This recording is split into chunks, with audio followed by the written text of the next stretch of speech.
Et je voudrais dire d'emblée que ce n'est pas quelque chose de nouveau, ce n'est pas quelque chose d'extraordinaire ce que nous allons prêcher ce matin. Je voudrais dire aussi, pour que ce soit clair entre nous, frères et sœurs, que ce qu'on va dire, ce qu'on va parler, vous comprenez bien que ça ne vient pas de moi, dans le sens où les frères, nous sommes des jeunes dans le ministère, mais heureusement Dieu a qualifié des hommes, heureusement Dieu a mis des anciens, heureusement Dieu a équipé son œuvre d'hommes enseignants, heureusement Dieu nous a donné, je voudrais dire avec liberté entre nous ce matin, Dieu nous a donné des piliers dans la foi. Et je voudrais vous dire que ce que je vais prêcher ce matin, frères et sœurs, ça ne sort pas de ma pensée, ça ne sort pas de mon imagination, ça ne sort même pas, je voudrais dire, de ma propre recherche, parce que dans la vérité de Dieu, j'en serais incapable. Mais je voudrais vous dire que ce que je vous prêche ce matin, ça vient des études. Ce que je vous prêche ce matin, ça vient des études. Et ça vient particulièrement d'une étude de notre frère Jimmy. Vous savez, il y a des hommes dans notre mission qui sont des piliers. Ils l'ont été, ils le resteront au travers de leur travail, au travers de leurs études. Et je crois sincèrement, dans mon cœur, sans vouloir, comprenez-moi bien, sans vouloir élever l'homme, mais je crois sincèrement dans mon cœur que des fois, il semblerait que, peut-être pour ma part, je ne veux mettre personne à l'intérieur, peut-être pour ma part, je n'ai peut-être pas su valoriser véritablement ces hommes-là. Malheureusement, on s'en rend compte lorsqu'ils ne sont plus là. Sûrement que d'autres étaient plus intelligents que moi, ils l'ont vu avant. Mais la vérité de Dieu, c'est que Dieu a béni son œuvre. Dieu a béni la mission. En leur donnant des hommes d'enseignement, des hommes de poigne. Et nous devons bénéficier de leur travail. Comprenez, ce n'est pas là une façon pour moi de m'attribuer ce qui est à un autre. Je dirais plutôt que c'est une façon de rendre hommage au travail de ces hommes. Dans toute simplicité, les frères, parce que la vérité de Dieu, vous comprenez bien que moi, j'en serais incapable de porter ce qu'il portait, comprenez-le bien. Et qui est suffisant pour ces thèmes et pour ces choses. Mais dans ma capacité, dans ma simplicité, dans ma vérité de cœur, je voudrais vous partager une réflexion d'une étude de notre frère Jimmy. Gloire au Seigneur. Amen. Et je voudrais commencer par cette expression-là. Nous la trouvons dans 2 Timothée chapitre 2 et verset 8. C'est une expression, mais qui a son importance, mes frères.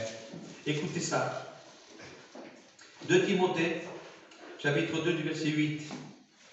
Il va dire, souviens-toi de Jésus-Christ.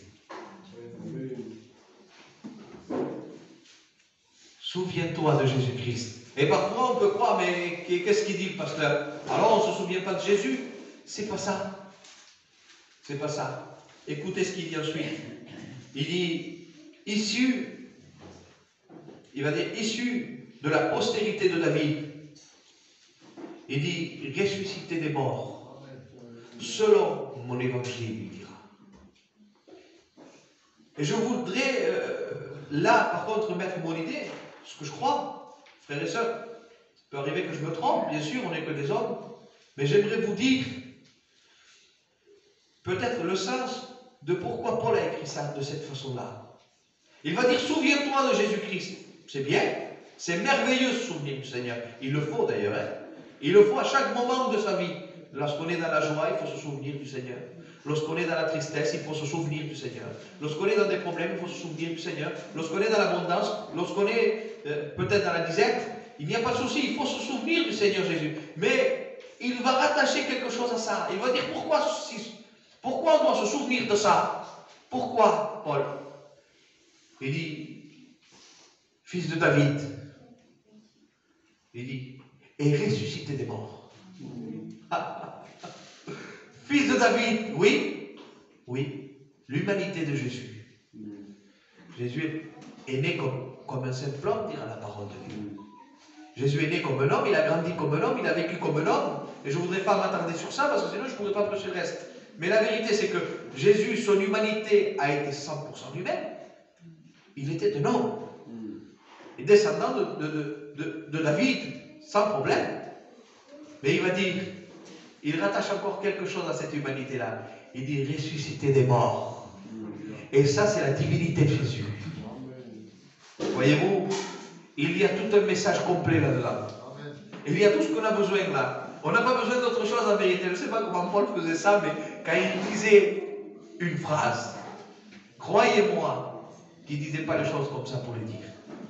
Il dit, souviens-toi de Jésus, c'est merveilleux. Il dit, descendant de David, selon la chair, c'est bien. Il dit, ressusciter des morts. Et ce matin, je voudrais m'entretenir un petit peu avec vous sur la résurrection de Jésus. Je vais vous dire pourquoi. Premièrement, parce que je pense que nous en avons besoin dans notre vie spirituelle. Et deuxièmement, parce que je suis quelqu'un qui observe beaucoup. Malheureusement, c'est comme ça. Quand je rentre dans un endroit, je suis à l'affût de tout, je regarde tout, je vois tout, j'écoute tout. En tout cas, j'essaye de le faire. Pourquoi? Parce que c'est ainsi que Dieu se sert de moi. Et ça fait quelques semaines que je voulais prêcher ça. Et je me suis dit, Seigneur, les gens, ils vont croire que je prêche ça pour me faire voir. Les gens, ils vont croire que je prêche ça pour montrer que je connais des choses. Et la vérité de Dieu, c'est que j'avais une crainte dans mon cœur à ce sujet-là. Mais je me suis rendu compte que non, en vérité, que la nécessité du cœur était poussée par le besoin. Et j'ai écouté les prières. J'ai vu les attitudes des gens. Pas ici, frères et sœurs. Dans mon église, dans l'église d'à côté, dans notre église. Peu importe les églises, les frères. Il y a partout le même besoin, parce que nous sommes le même peuple. Et je me suis rendu compte que parfois on a tendance à oublier la résurrection du Christ. On se souvient très bien de sa mort. Et dans les prières, la mort est présente. Merci pour ta mort, pour ce sacrifice, merci pour la croix, merci parce que tu as payé. Merveilleux! Ça y est, c'est rentré, si vous voulez. Tu comprends ce que je dis? On parle beaucoup de la mort du Christ. C'est merveilleux, hein? Il faut le faire. D'ailleurs, ce matin, on est là pour commémorer sa mort et sa résurrection. Mais il semblerait que pour nous, dans notre pensée, on vient commémorer la mort. Comprenez? Quand on prie, on dirait qu'il n'y a que la mort du Christ. On n'écoute personne qui dit merci pour ta résurrection. Enfin, pratiquement personne.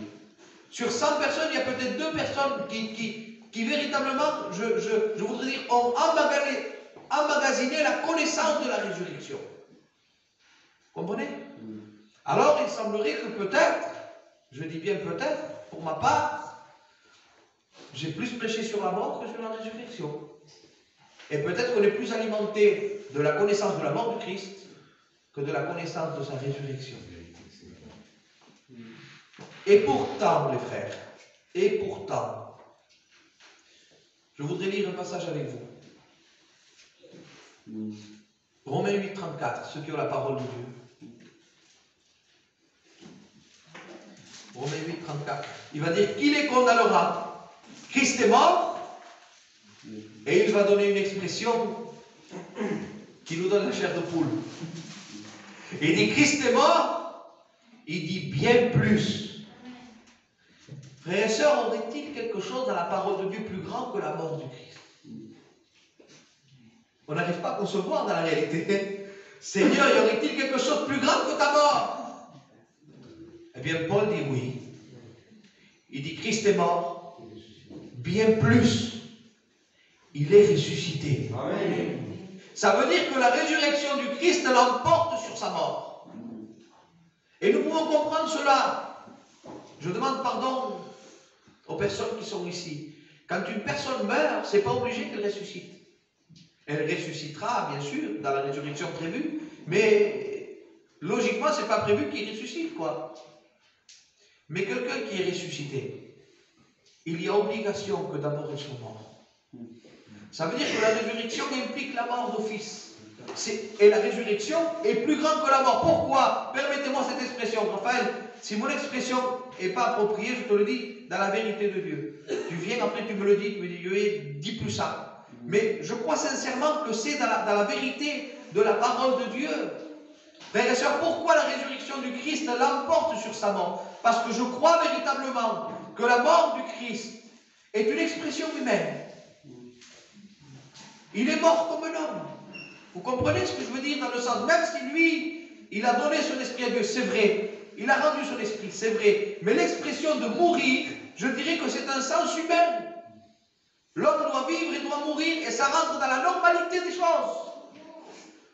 Mais la résurrection ne rentre pas dans la normalité humaine. La résurrection rentre directement dans l'expression de la divinité du Christ. Et c'est pour cela que nous trouverons même des passages qui vont dire que la preuve de que Christ était le Fils de Dieu, c'est qu'il a ressuscité d'entre les morts. Parce que cela, ce n'est pas donné aux humains. Cela, c'est l'œuvre du divin. Vous comprenez? Et c'est pour ça qu'on trouve trois passages principaux dans la doctrine qui diront que Jésus a été ressuscité par le Saint-Esprit, qui diront que le Père a ressuscité le Fils. Et il y a aussi un passage qui prouve directement la divinité du Fils dans le sens qu'il dit « Et Christ ressuscita ». Et lui-même va le dire par une expression, il va dire « Personne ne m'ôte la vie ». Il dira « Je la donne et je la reprends ». Et ça, ce n'est pas à la portée des hommes. Donc c'est vrai que la mort du Christ a été singulière, c'est vrai. C'est vrai que ça a marqué le temps, ça a touché, je ne pourrais pas vous dire. Mais la vérité des choses, c'est que la mort est plus humaine que divine. Même si ça peut poser des problèmes de compréhension, celui qui mourait, c'était le divin. Mais la vérité des choses, c'est que la résurrection prouve qu'il est le Fils de Dieu. C'est pour ça que Pierre, lorsqu'il va prêcher, il va présenter Jésus, il va dire, vous savez, celui que vous avez tué, excusez-moi, je le dis dans mes mots, celui que vous avez refusé, celui que vous avez crucifié, celui que vous avez tué, Dieu l'a ressuscité des morts. Et c'est là qu'ils vont croire. Il dit, mais que ferons-nous alors? C'est parce qu'ils ont compris que la résurrection est la preuve de la divinité du Christ. Et ils vont dire, mais que ferons-nous? Il dit, alors repentez-vous, soyez baptisés. Et on ne peut pas se repentir de sa vie, frères et sœurs, dans la vérité de Dieu. On ne peut pas se repentir de sa vie. On ne peut pas venir et comprendre et accepter la grandeur du Christ si nous n'avons pas compris la puissance de sa résurrection. Et c'est pour cela que nous avons besoin de connaître davantage la résurrection. Je ne dis pas qu'on ne la connaît pas.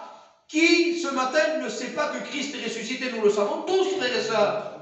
Et puis c'est le fondement de notre foi d'ailleurs. Mais peut-être qu'on ne connaît pas assez en détail la puissance qui s'attache à la résurrection de Christ. Et je voudrais vous lire un autre passage pour que vous compreniez vraiment la nécessité. Nous le trouvons dans l'Épître aux Philippiens, dans le chapitre 3 du verset 10. C'est merveilleux. C'est Paul qui ça va être qui va le dire. Philippiens 3, 10, regardez, lisons ensemble. Et ensuite, nous rentrons dans le message. Philippiens 3, 10. Et maintenant, on va comprendre qu'est-ce qui m'a motivé à prêcher ça dans la réalité de Dieu. Regardez. Il va dire ainsi, je connaîtrai Christ, c'est bien. Il dit, et la puissance de sa résurrection. Frères et sœurs, il y a une puissance dans la résurrection de Christ. Et je voudrais, maintenant, une fois que tout est établi, je voudrais rentrer un petit peu dans quelques notes du message.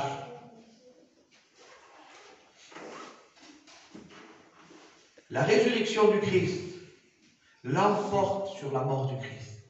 Et Paul va même donner une expression dans 1 Corinthiens 15, versets 14 à 20.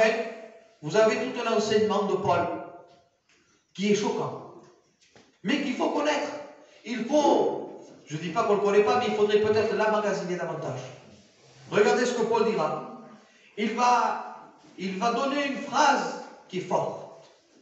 Peut-être que ça va vous choquer ce matin un petit peu. Ce n'est pas mon but de choquer les gens. Mais peut-être que ça peut vous choquer dans votre compréhension. Mais c'est nécessaire. C'est nécessaire pour arriver à comprendre ce que c'est vraiment que la résurrection de Christ. Regardez ce que Paul dira. 1 Corinthiens, chapitre 15, versets 14 à 20. Il va dire, si Christ n'est pas ressuscité. Il met, comment dire ça? Il met une option. Il va dire, voilà, regardez ce qui se serait passé si Christ ne serait pas ressuscité. Il dit, notre prédication est vaine. Ça voudrait dire qu'il n'y aurait plus d'évangile. La condamne. Plus d'évangile. Plus de bonnes nouvelles. Ça aurait été l'anéantissement de la bonne nouvelle. Il n'y aurait plus bien sûr de Christ à prêcher, puisque le Christ serait mort, mais pas ressuscité. Je passe vite parce que ce n'est pas ça que je voudrais vous porter, si on verra ce Dieu le jour. Il va dire, notre foi est vaine. Seigneur Jésus, comment? Si Christ n'est pas ressuscité, notre foi est vaine. Oui. Ça serait la destruction de la foi chrétienne. Seigneur, comment ça se fait? Pourtant, c'est le Fils de Dieu. Oui. Pourtant, c'est le Fils de Dieu qui est mort. Oui. Mais il n'y aurait plus de foi. Et prenez tout ce que vous voulez dans la foi. Prenez tout ce que vous voulez. Vous savez que la foi est comme un arbre qui a plusieurs branches. Et puis il y a là plusieurs expressions. Il y a la dépendance, l'obéissance, tout ce que vous voulez. Il y a la guérison, le miracle. Il y a tout ce que vous voulez dans la foi. Mais dans la réalité biblique et dans la réalité doctrinale, si le Christ n'est pas ressuscité, il n'y a plus de foi. Ça aurait fait un problème. Il n'y a plus rien, quoi. Et regardez, on continue et vous allez voir que c'est quand même fort. Mais c'est la vérité de Dieu. Il va dire, nous sommes de faux témoins. Forcément. Parce qu'on serait en train de témoigner une chose qui n'a pas de réalité. Je passe. Il n'y aurait plus de résurrection pour la vie. Et ça, je voudrais m'expliquer parce que quand même, ça peut créer quelques problèmes dans la compréhension. Si Christ ne serait pas ressuscité, il n'y aurait plus de résurrection pour la vie. Étant donné que tout salut, et je dis bien tout salut, depuis le début de la parole de Dieu, depuis le début de l'humanité jusqu'à la fin de l'humanité, tout salut est rattaché à la résurrection du Christ. C'est le Christ qui nous a sauvés. Tous. Et si le Christ ne serait pas ressuscité, il n'y aurait pas pour nous de résurrection pour la vie. Alors Daniel 12.2 aurait été chamboulé. Impossible d'appliquer Daniel 12.2 parce que Daniel 12.2 il dit il y a deux rangs de résurrection. Et ça c'est la doctrine. Il va dire un rang ressuscitera pour la vie et le deuxième pour la condamnation. Mais si le Christ ne ressuscite pas, il n'y a plus de possibilité de rattachement de résurrection pour la vie. Étant donné que celui qui nous donne l'avantage de ressusciter pour la vie n'a pas ressuscité lui-même. Paul explique, et Paul dira, il dira, si Christ est ressuscité, alors nous sommes ressuscités avec lui. Amen. Il explique le sens, il dit, nous sommes une plante avec lui, un seul corps. Il dit, si la tête a ressuscité, le corps ressuscite avec. Amen. Mais comprenez quelque chose, si Christ ne ressuscite pas, nous sommes perdus. Et nous allons le voir, Paul va l'expliquer mieux que moi, regardez. On continue, il dit, si Christ n'est pas ressuscité, nous sommes dans nos péchés. Ça c'est fort. Ça c'est fort. Seigneur, comment ça, nous sommes dans nos péchés? Oui, nous sommes dans nos péchés. Et là, je voudrais prendre 10 minutes pour expliquer ça, parce que c'est un peu le centre du message ce matin. C'est que Christ aurait pu mourir à la croix. Christ aurait pu verser son sang. Christ aurait pu, si vous voulez, dans un mot, faire la rédemption. Et ça, c'est quand même fort à comprendre. Mais si Christ ne serait pas ressuscité, on serait encore dans nos péchés. Comment vous descendez? Je me suis posé la question, en vérité. Avec l'étude, je regardais, je dis, c'est pas possible, Seigneur. Comment ça se fait? Eh bien, c'est simple. Regardez. Pour comprendre ça, on va prendre l'exemple du jour du Kippour. Je vous mets un exemple théorique pour comprendre la doctrine, parce que des fois, c'est pas évident. Regardez. Dieu a fait comme ça d'ailleurs. Il a donné des exemples pour qu'on comprenne les choses. Voilà. On prend le jour du Kippour, le jour du grand pardon. Il y avait là tout un rituel que Dieu avait ordonné pour faire comprendre aux gens comment se passait le pardon des péchés, la rémission des péchés, si vous voulez. Et à ce moment-là, il y a une expression qui se fait pour qu'on puisse comprendre ce qui va se passer. Il y a une expression visible, si vous voulez, pour qu'on comprenne l'invisible. C'est un peu comme le baptême. C'est l'image que je donne. Hein. Le baptême, on se baptise dans l'eau, et c'est l'image qui prouve devant les gens ce qui s'est passé dans le cœur, dans l'invisible. C'est la nouvelle naissance en réalité. Comprenez? Donc, le baptême extérieur est une image, une représentation du baptême intérieur. Vous comprenez? Lorsqu'on a été baptisé dans l'Esprit de Dieu, donc, la parole baptisé veut dire immergé, donc ça veut dire qu'on a été plongé, si vous voulez, dans l'Esprit de Dieu, ou plongé dans le Christ, si vous voulez. D'accord? Ça, c'est le baptême. Et on a une image extérieure qui est de plonger dans l'eau. C'est la représentation, si vous voulez. Eh bien là, Dieu a prévu une représentation pour qu'on comprenne un petit peu ce qui allait se passer là où on ne peut pas voir l'eau. Et il a fait le jour du Kippour et il a tout placé. Mais regardez que même s'il a tout placé pour nous faire comprendre, on n'arrive pas à la véritable hauteur des choses. Pourquoi? Parce que la loi, l'Ancien Testament, c'est l'ombre des choses à venir. L'ombre, c'est pas véritablement exact. Vous avez vu que des fois, ça dépend comment on se met, l'ombre peut être même un petit peu déformée. Plus allongée, plus courte, plus large, vous voyez? C'est une représentation, mais c'est pas totalement ça. Il manque véritablement la précision, voyez-vous? Même si Dieu est précis dans ce qu'il dit, il n'y a pas de problème.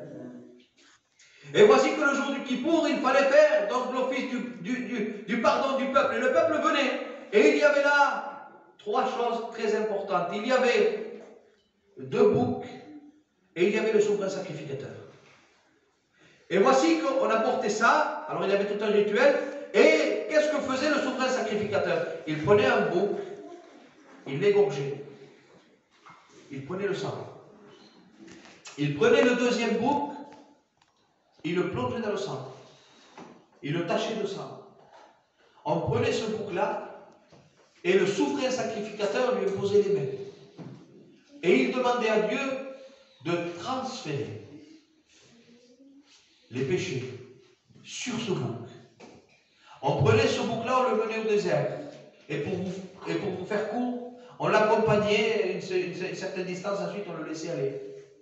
Et quand le bouc partait, qu'on ne le voyait plus, alors le souverain sacrificateur prenait le sang, il rentrait dans le lieu très saint, il le versait sur le propitiatoire.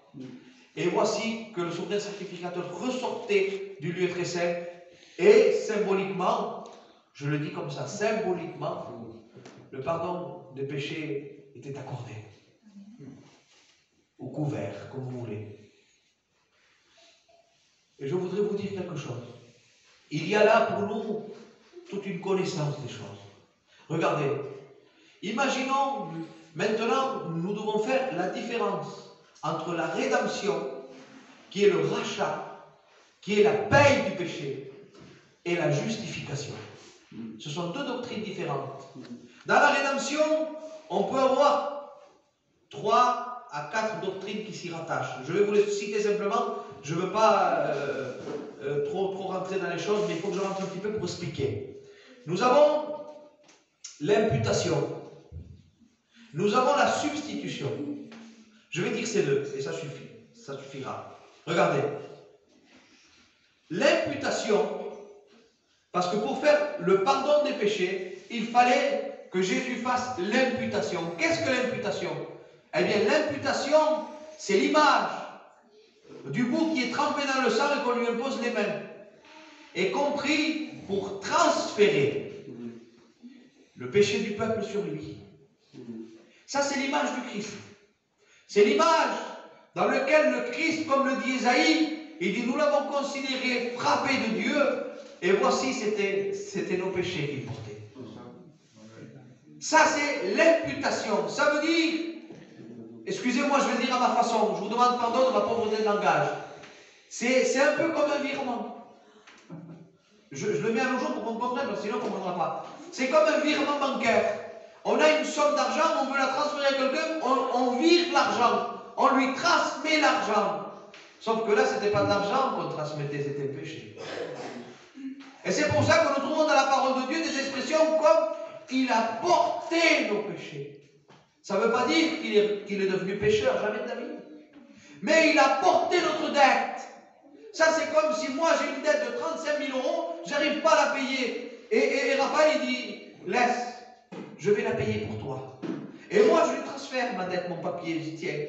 Et lui, il va, il prend sa carte bleue, il paye. C'est ce que Jésus a fait. Jésus ne s'est jamais rendu pécheur dans le sens. Jésus a porté le péché. Jésus a payé notre péché. Et ça, c'est l'imputation. Ce que nous, on devait payer, c'est lui qui a payé. Mais il y a aussi la substitution. Et pourquoi la substitution est importante? Parce que, frères et sœurs, comprenez quelque chose. Ce n'était pas simplement une dette et une somme. Ce n'était pas ça. Il fallait que quelqu'un prenne la place.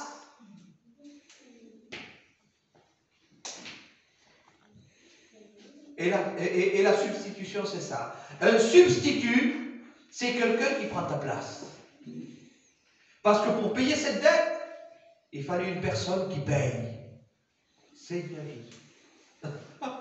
Et la substitution, c'est ça. C'est quelqu'un qui prend ta place à toi. C'est toi qui dois payer, mais ce n'est pas de l'argent qu'il faut payer. Il faut donner une vie. Mais une vie qui soit capable de payer. Alors là, il y a la doctrine de la rédemption. Pour effectuer la rédemption, il y avait des critères. Il fallait que l'on soit de la même famille. Il fallait que l'on soit nous-mêmes absents de dette. Il fallait qu'on ait ce pourquoi payer la dette. Et il fallait vouloir la payer. 4. Il fallait donc qu'on soit de la famille. Quand quelqu'un tombait sous une dette, il n'y avait que la famille qui pouvait la payer. Et là, c'est ce que Jésus a fait. Et on pourrait toucher encore une doctrine. C'est l'incarnation du Christ. Le Christ a dû se faire homme à cause de la rédemption. Il s'est fait homme en se faisant homme, si vous voulez. Je vous explique dans le sens de Dieu. En se faisant homme, il s'est fait de la famille des hommes. Il s'est fait semblable à l'homme. Et de ce fait, il a le droit de rachat maintenant. Maintenant, voyons. Il faut qu'il n'ait pas de dette. Ça veut dire qu'il faut qu'il soit sans péché. Et le Christ était sans péché, frères et sœurs. C'est pour ça qu'à un moment donné, il dira à Pierre, une expression qui est merveilleuse, il dira à Pierre, il dit, l'ennemi arrive. Mais il dit quelque chose qui est cher à vous, car il dit, t'inquiète pas, hein. Il n'y a rien de lui en moi.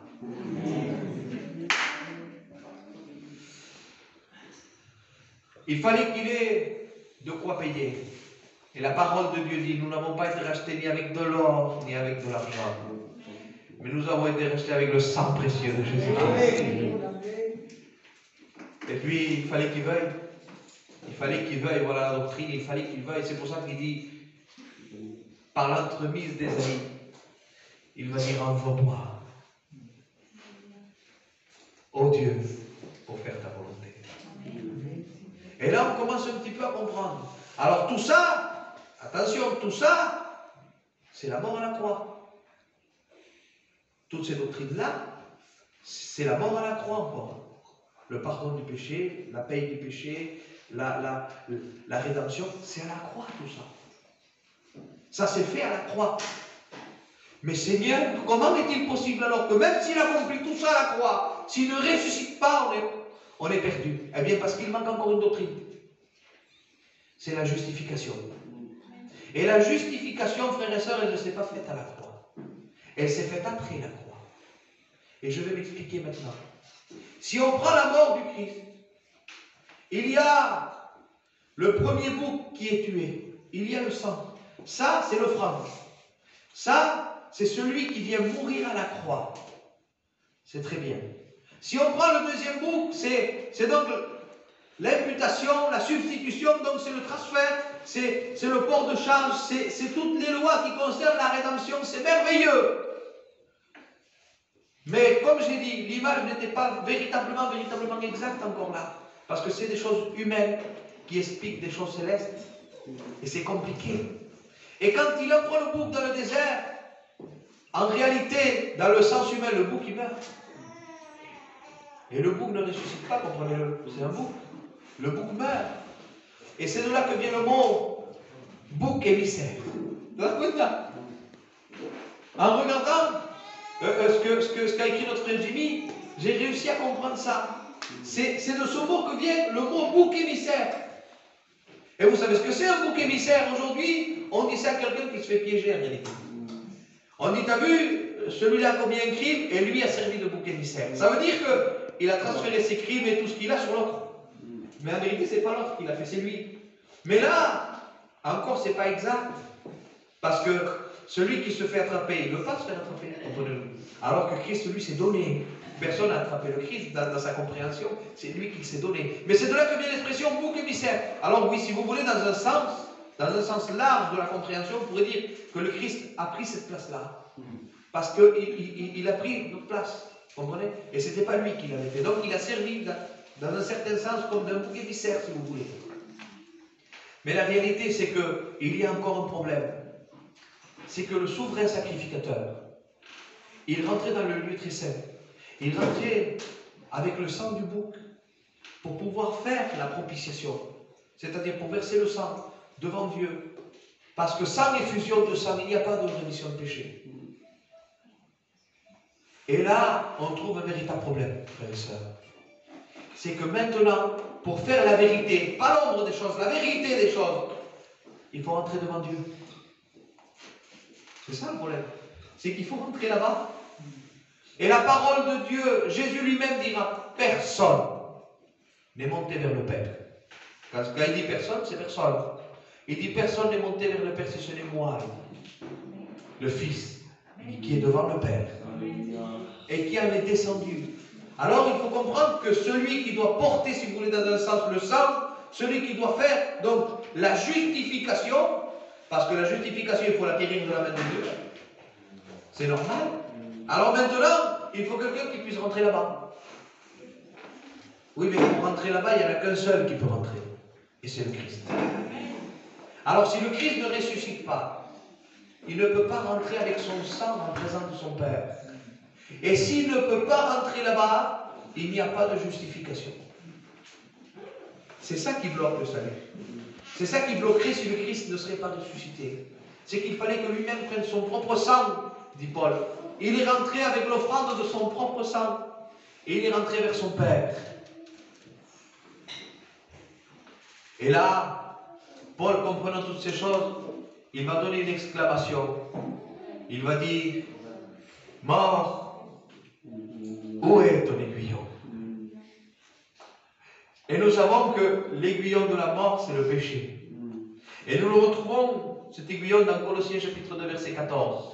Il va dire, Christ a cloué à la croix l'acte du décret qui nous condamnait, qui nous était contraire. Non simplement il a cloué, j'ai été surpris en lisant vraiment le texte, parce qu'on connaît, mais j'ai été surpris en lisant le texte. Il dit, il l'a effacé et il l'a détruit. Et c'est là qu'il va encore donner une autre expression. Il va dire, mort, où est ta victoire?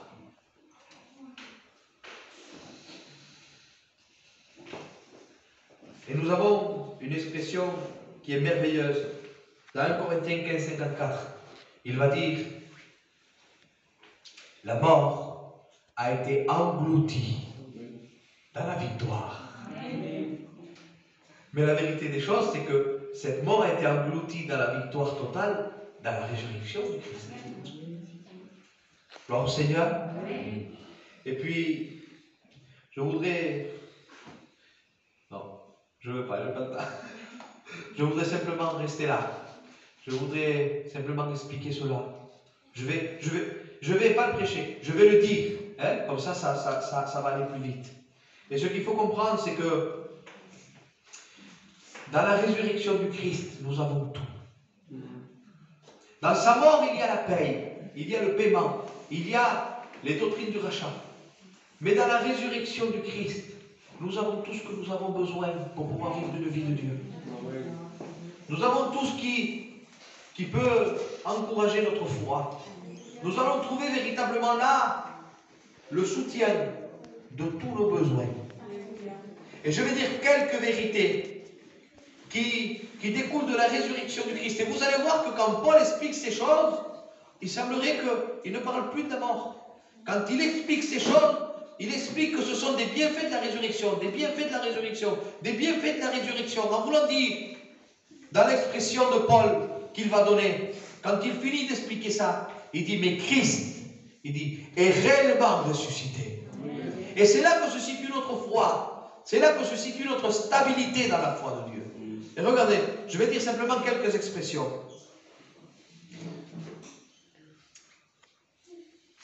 Dans la résurrection du Christ, il y a la preuve de sa divinité. Ça, on le sait et on l'a dit, on passe. Dans la résurrection du Christ, il y a notre salut. Et nous le trouvons dans Romains 10, verset 9. Il va dire, si tu crois que Jésus est ressuscité, c'est ça l'évangile. C'est pour ça que lorsqu'on baptise quelqu'un, on dit, tu crois que le Christ est le Fils de Dieu? Oui. Tu crois qu'il est ressuscité? Parce que si on ne croit pas dans la résurrection, il n'y a pas de salut. Il dit, si tu crois que Christ est ressuscité, tu seras sauvé. Et je vous fais passer les autres passages. Dans la résurrection du Christ, qu'est-ce qu'on trouve? On trouve notre justification. C'est ce que j'étais en train d'expliquer. Car en Romains chapitre 4, verset 25, Paul explique. Il dit, Christ est mort pour nos péchés, la rédemption. Et il dit, et il est ressuscité pour notre justification. Donc il y a là tout l'acte complet. On passe. Dans la résurrection du Christ, qu'est-ce qu'on trouve? On trouve l'attestation du message de l'évangile. Le message est une vérité. L'évangile est vrai. Le Christ est mort, mais il est ressuscité. Alors on peut prêcher. Alors on peut avoir la foi. Vous comprenez? On peut avoir ce message de bonne nouvelle. C'est pour ça que le Christ nous envoie après avoir ressuscité. Pas avant. Après avoir ressuscité. Il dit, voici, je vous envoie. Et on le trouve dans 2 Timothée 2,8. C'est le passage que j'ai pris tout à l'heure en vous disant, souviens-toi de Jésus-Christ. Il dit, qui est ressuscité justement, selon mon évangile, dira Paul. Je passe. Dans la résurrection, qu'est-ce qu'on a?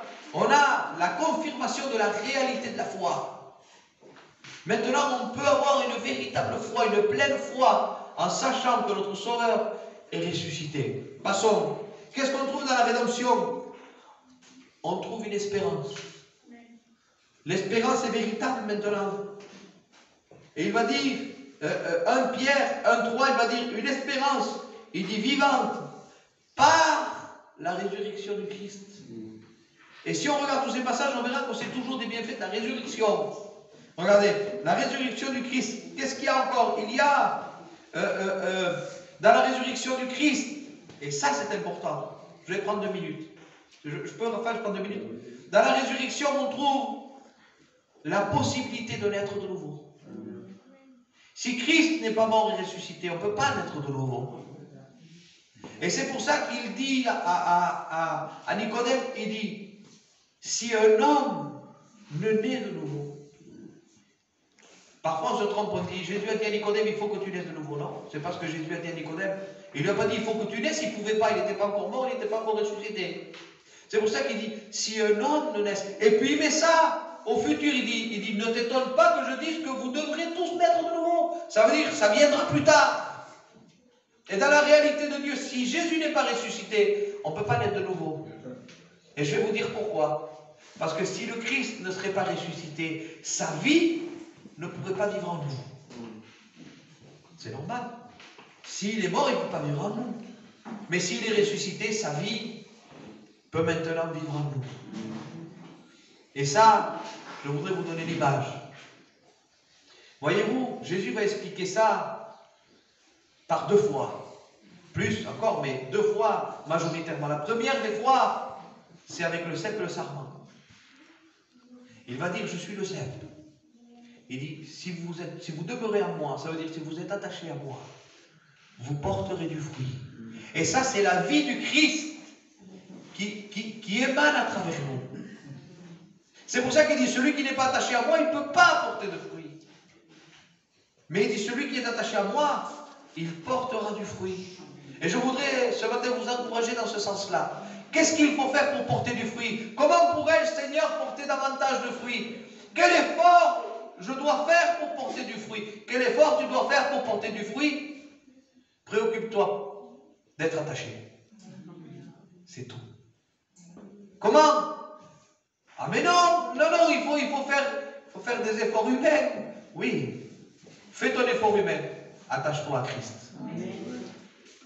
Le sarment ne porte pas du fruit parce qu'il fait des efforts. Comprenons ça. Hein? Le sarment porte du fruit parce qu'il est attaché au cep. C'est l'enseignement du Christ. Si vous détachez le sarment, il ne porte plus. S'il est attaché, c'est la garantie qu'il portera. Ensuite, bien sûr, il y a un travail qui se fait par le vigneron. Ça, c'est autre chose. Mais le travail, c'est pas vous qui le faites, c'est pas moi qui le fais, c'est Dieu qui le fait en nous. C'est pour ça que le sens est dit que c'est le vigneron qui le fait. Il dit le sarment qui est attaché, qui porte du fruit. Il dit mon Père, il vient et il l'émonde. Il le taille pour qu'il porte plus. Mais s'il n'est pas attaché, aucune valeur.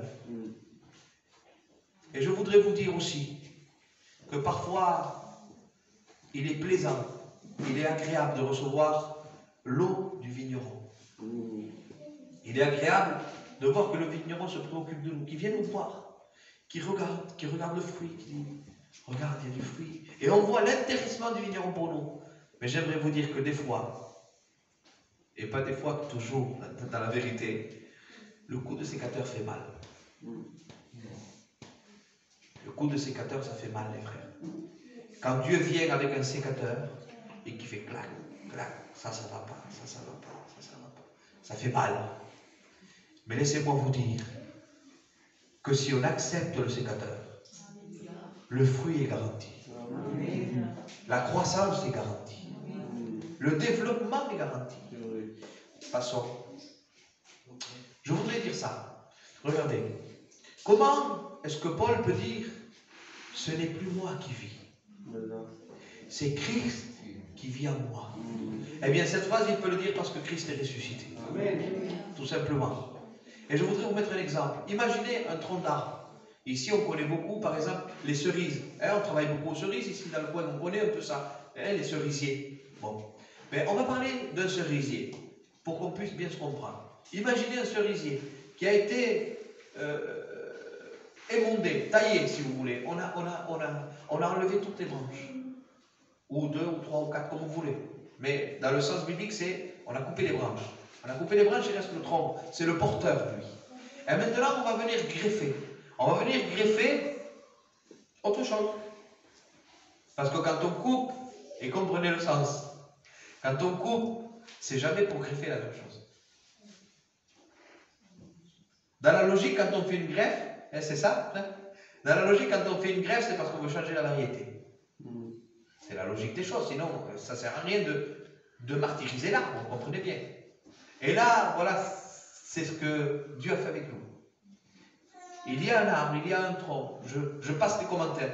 Il va couper les branches et il va y griffer autre chose qui n'appartient pas à l'arbre, qui est étranger à l'arbre, comprenez? Et il va prendre cette semence-là, il va la greffer. Et le temps va passer et la greffe va grandir. Elle va grandir, elle va se développer. On vient 15 ans après, on regarde l'arbre, on ne sait plus où est l'arbre et où est la greffe. Comprenez? La greffe, maintenant, fait partie intégrale de l'arbre.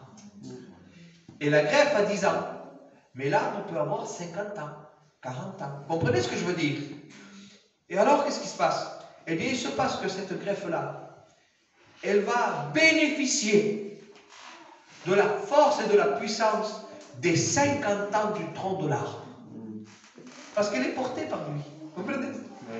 La greffe n'a pas été là 50 étés, 50 hivers, 50 automnes, tout ce que vous voulez. Non, elle n'a pas été là, elle a été là peut-être que 10 ans. Oui, mais comme le porteur a 50 ans, la branche va bénéficier de 50 ans de puissance de sève. C'est ce que Dieu a fait avec nous. Nous, on n'était pas à la croix. On n'était pas nés. On n'était pas là-bas. Mais qu'est-ce qui s'est passé? C'est que le Christ est mort. Le Christ est ressuscité. Et maintenant, par l'Esprit, nous sommes une greffe sur le Christ. Il nous a greffé à son Fils, afin que tous les mérites, que tous les bénéfices que le Fils a pu acquérir à travers sa mort et sa résurrection, nous soient imputés à nous. Parce que l'imputation, je n'ai pas voulu dire pour pas être long, elle va dans les deux sens.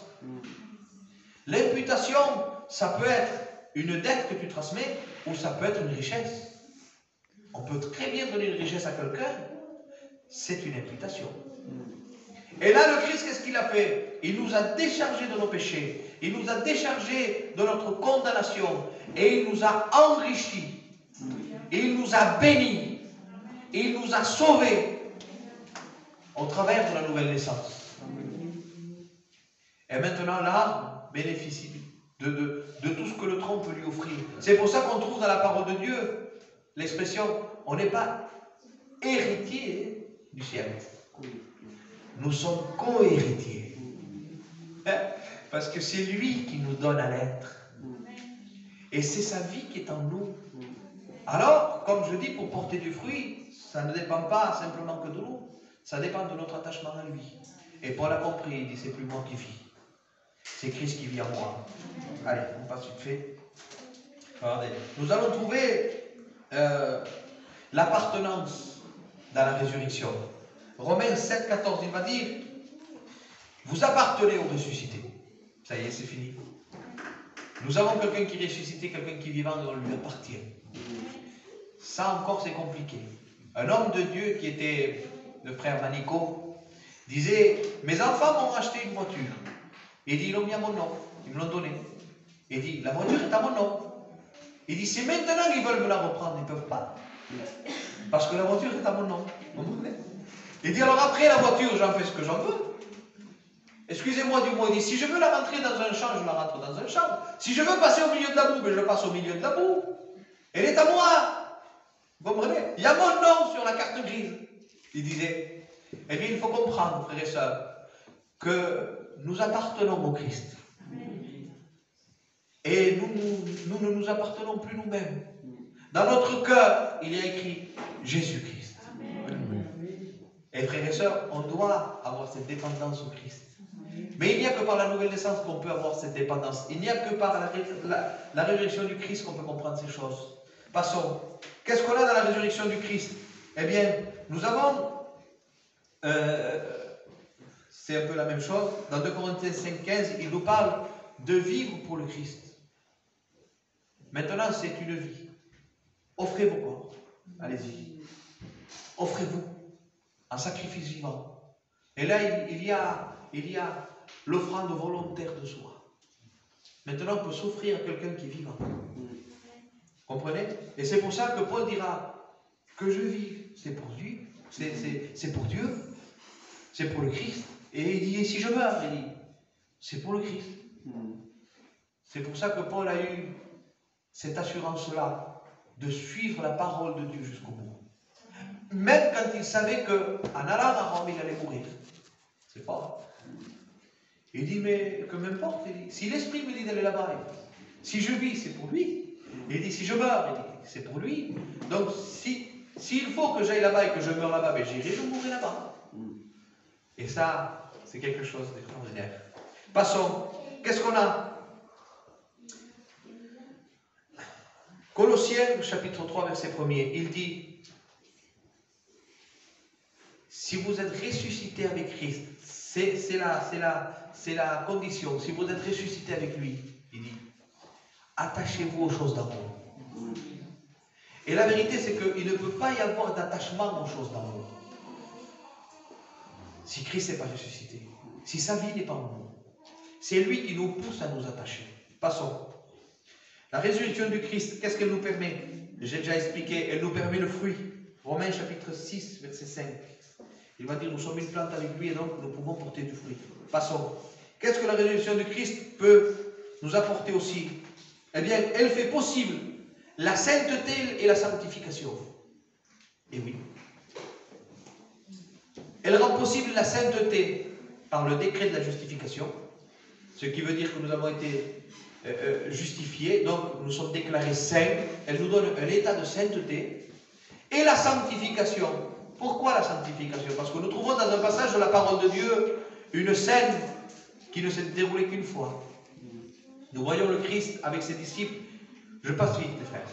Nous voyons le Christ avec ses disciples qui est là, qui va prendre un linge. Il va prendre un seau. La parole de Dieu dit qu'il va commencer à laver les pieds des disciples. Et Pierre va dire non, Seigneur. Et pardonnez ma façon peut-être un peu bizarre de dire les choses, mais il dit non, Seigneur. Et tant mieux qu'il a dit non, parce qu'au moins on a une explication. Je pense qu'il aurait donné quand même, mais bon. Il dit non, Seigneur. Il dit ne me lave pas les pieds à moi. Il dit écoute, Pierre, si je ne te lave pas les pieds, tu n'as pas part avec moi. Alors Pierre dit non, Seigneur, pas simplement les pieds, alors lave-moi tout entier. Et Jésus donne l'enseignement de la sainteté et de la sanctification. Il dit non, Pierre. Il dit quelqu'un qui est lavé, quelqu'un qui a été lavé, baigné, si vous voulez, ça c'est la sainteté. C'est l'état de sainteté. Il dit il n'a plus besoin de se laver. Il n'a plus besoin d'être relavé complètement. C'est fini. Quand on a été pardonné, quand on a été justifié, c'est une fois pour toutes.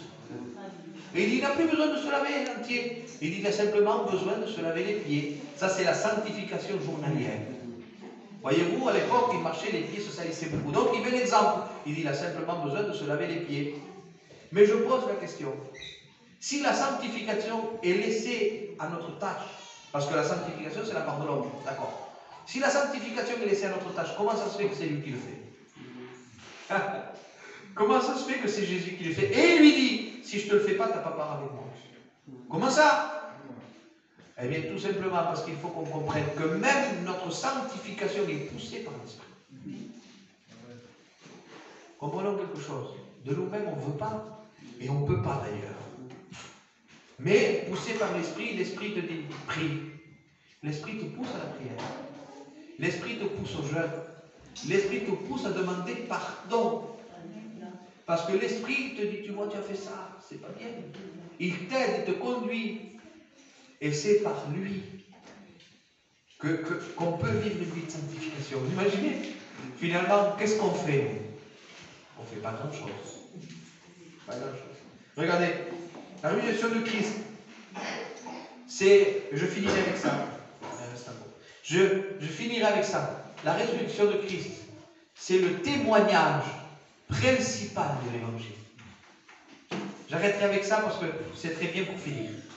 C'est le témoignage principal de l'évangile. Ça veut dire en dehors de ça, il n'y a pas d'évangile. Regardez.